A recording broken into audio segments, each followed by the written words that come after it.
everybody, I am back with another tutorial. Today I'm going to be doing the boy shorts by Lowland Kids. I know a lot of people have been asking for alternatives to the bummies because a lot of people don't like the way the bummies look on boys. Some do, some don't. And this is a really cute pattern to kind of get the more boy look, but similar to bummies as well, like shorts. So it's a short version for boys. Hence the term boy shorts. But it's also gender neutral. I'm making these for my 3-year-old daughter. I've already made some for my son. They're tiny size, but that's what they look like when they're done. Super cute. I can't wait to put them on him. He's sleeping right now, thank God. That's what they look like, and I'm going to be doing this in a 3T size. You do need elastic. I'm using 1-inch elastic. I'm using double brush poly fabric. This fabric was got in Knit Pop a while back. And I think that's about it. I am going to be using the serger and my cover stitch, but this can be completely done on a sewing machine. It cannot be completely done on a serger only because you need to somehow top stitch this elastic down. You can attach the elastic with your serger, but top stitching it down, you're gonna at least need a sewing machine or a cover stitch to do that. So let's get started. Okay, so you need your back piece, cut 1 on the fold. You need your front piece, cut 1 on the fold. And then you'll need your elastic measurement, which is included in the cut chart in the pattern instructions. And then this is what the pattern pieces look like cut out, the back piece and the front piece, and my elastic measurement, which is 18.25 for the 3T size. Alright, so this pattern is like extremely simple, so it's going to be a quick video. So here's the back piece, and you know it's the back piece because the rise is higher in the back for the booty. And then the front piece, you're going to put these right sides together and match up your side seams here.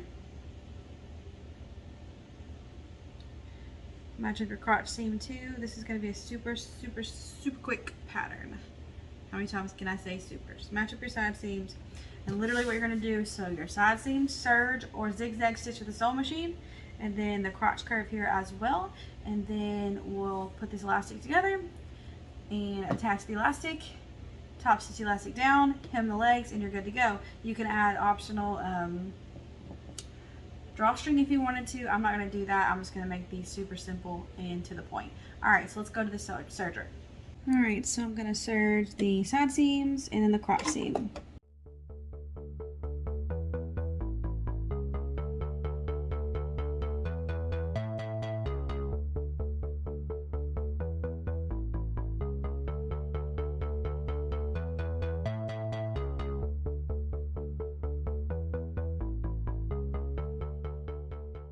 So now I'm going to just go ahead and quarter up my waist and find the front and the back.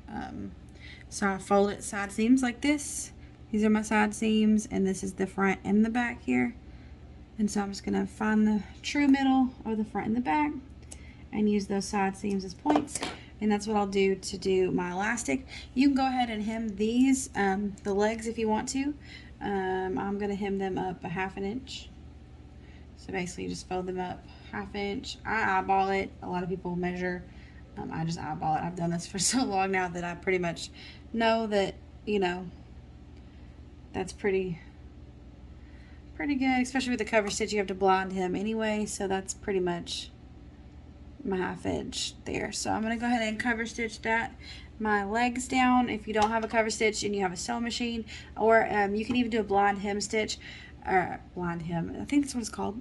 But basically you'd fold it like this, and then you'd fold it back on itself like this, and you'd serge that edge, and then when you flip it out, that would be serged, and it would look like this with the serge seam right there. Okay, so that's what it would look like if you did a blind hem stitch on the serger. So let me show you that one more time. I'm not going to actually do it like that just because I prefer a cover stitch, but it absolutely works if all you have is a serger. Okay, so you fold it like you're going to hem it, right? And then you fold that hem back on itself. So then you kind of make that fold and that raw edge of that hem a new seam here. So that's what it looks like on the inside. That's that hem we made, and I just folded that hem back on itself, and then you would just serge around like that and then flip that out, and that would be your hem. you can do that pretty much on anything that needs to be hemmed. You can do that with your serger. So, but I'm going to go over here to the cover stitch really fast and cover stitch these hemmed up. Alright, so I'm at my cover stitch. I'm just going to hem them really fast.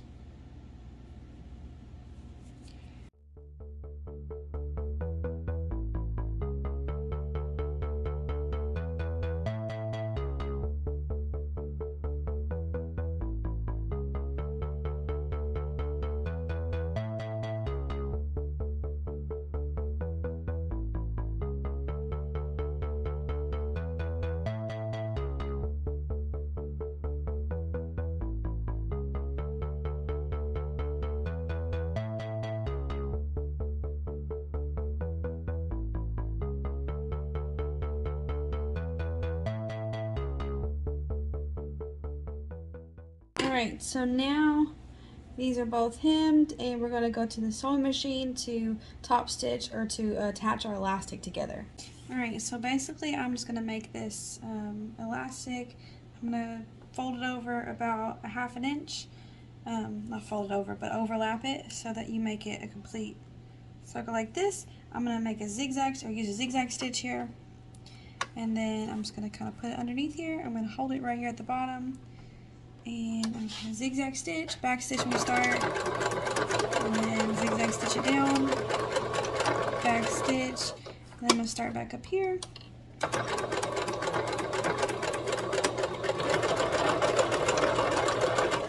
Alright, and this is what it looks like, and then I'll just cut my little tails. Looks like one of my... There we go. Alright, and then I'm just going to cut all this off, but that's what it looks like when you overlap it. That's my bobbin thread, and that's my top thread. Alright, so let's go attach this. Alright, so here's my elastic. I'm just going to use a Sharpie to quarter it. I like to put this kind of, the overlap part in the back, so I'm going to go ahead and mark my point here. Fold it over to the side, and that's my middle back and middle front. I'm going to match up those 2 points, and then find my sides.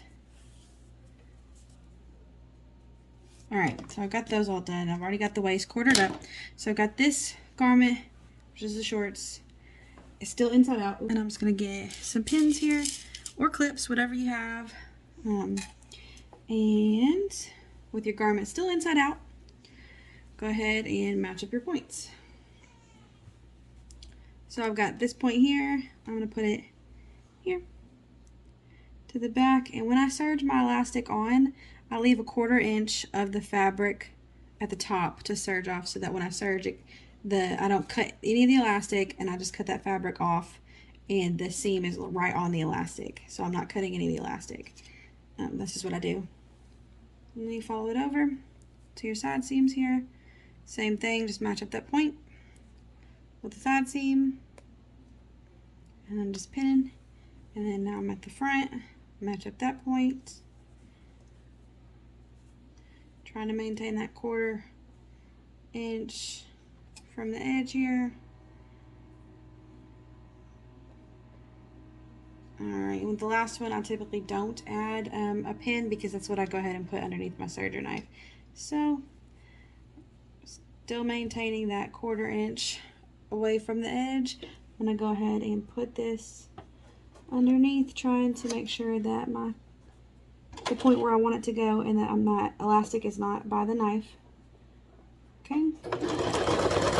Once I get it started, that's when I'll pull my fabric, because it does require you to pull and stretch this elastic to lay flat onto your garment. So you'll have to pull the elastic to lay flat. As you can see, this is what it looks like, and it's kind of like gapey here. You'll have to pull it to lay flat. Maintain that 1/2 or 1/4 inch of fabric above the elastic.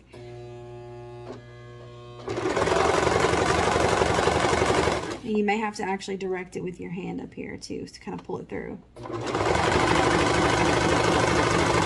Alright, and you're going to remove your pins as you go, of course. So every time I get to another point, that's when I decide to get my fabric all together here and pull it.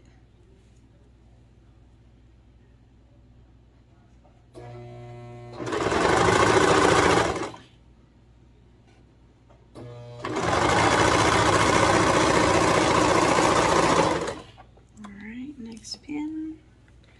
And we're going to waist here now. Middle of the waist, the front, middle. Alright, so just keep on going.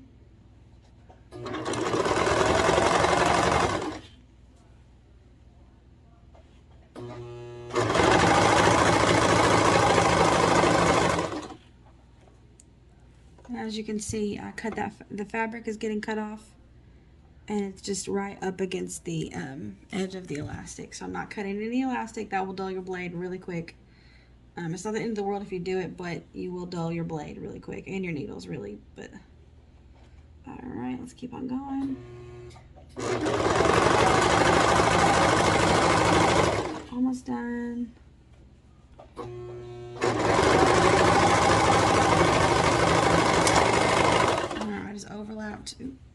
I just overlapped where I started.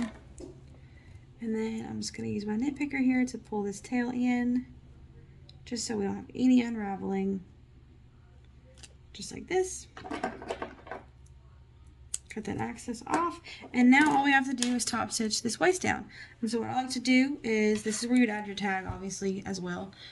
Since I did use this as the back, you'd fold this down and pin your tag in here, and you just sew over it. That's, the tag would be right here. I'm not going to use a tag on this because it's for my daughter, but I like to start on the side seams here and pin it down, because you will have to stretch this as well when you're top stitching it.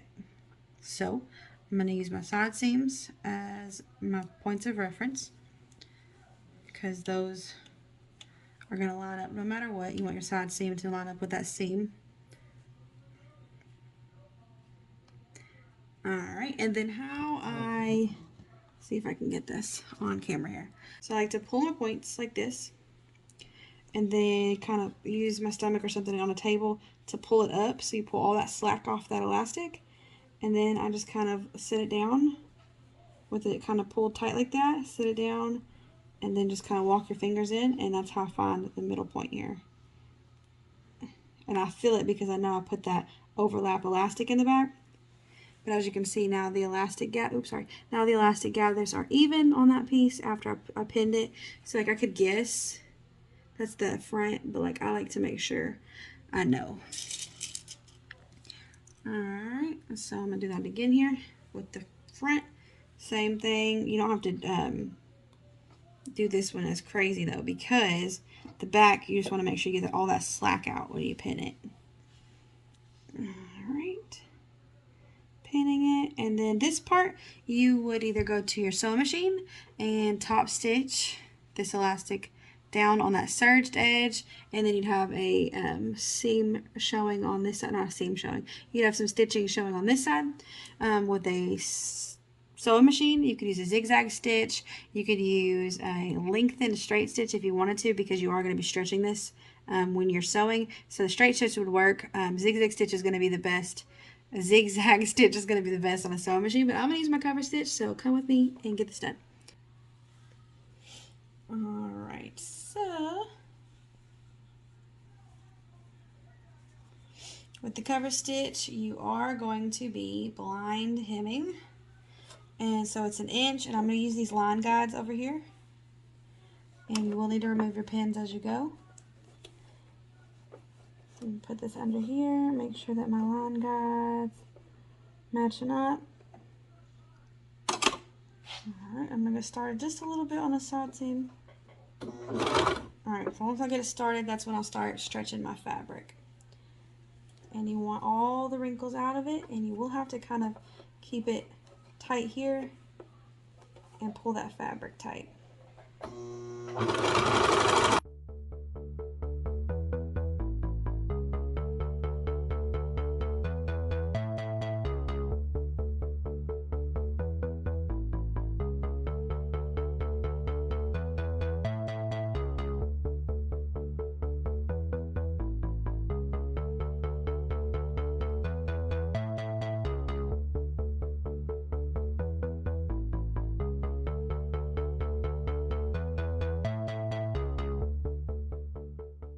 And it should be top stitched perfectly, so let's go see this full thing completed. So when you flip these right side out, that is what they look like. They're super cute boy shorts. They're a little baggy, a little fitted at the same time. So they're super cute. They're not like biker shorts because they are a little bit more loose, but they're super cute. And they're a lot more masculine than bummies. So if you're looking for a more masculine short for the boys, or even for the girls who don't want to be as, you know, cutesy bummy, these are super cute boy shorts from Lowland Kids. Hope you enjoyed this video. If you did want to add, you know, additional drawstring, like a faux drawstring, all you need to do is just top stitch it down. Just make sure you're paying attention to the drawstring lengths as far as compliance is concerned. There are guidelines on that. I'll link a group in the description of the video so that you can double check that on your drawstrings. I just don't add drawstrings to stuff that we sell because of compliance, but you can absolutely be compliant and, you know, do a faux drawstring. It's just the length, it needs to be functional or whatever, and yeah. Alright, so I hope you guys enjoyed this video, and hope you learned something new. Make sure you subscribe if you're not already subscribed, and catch you next Tuesday. Bye.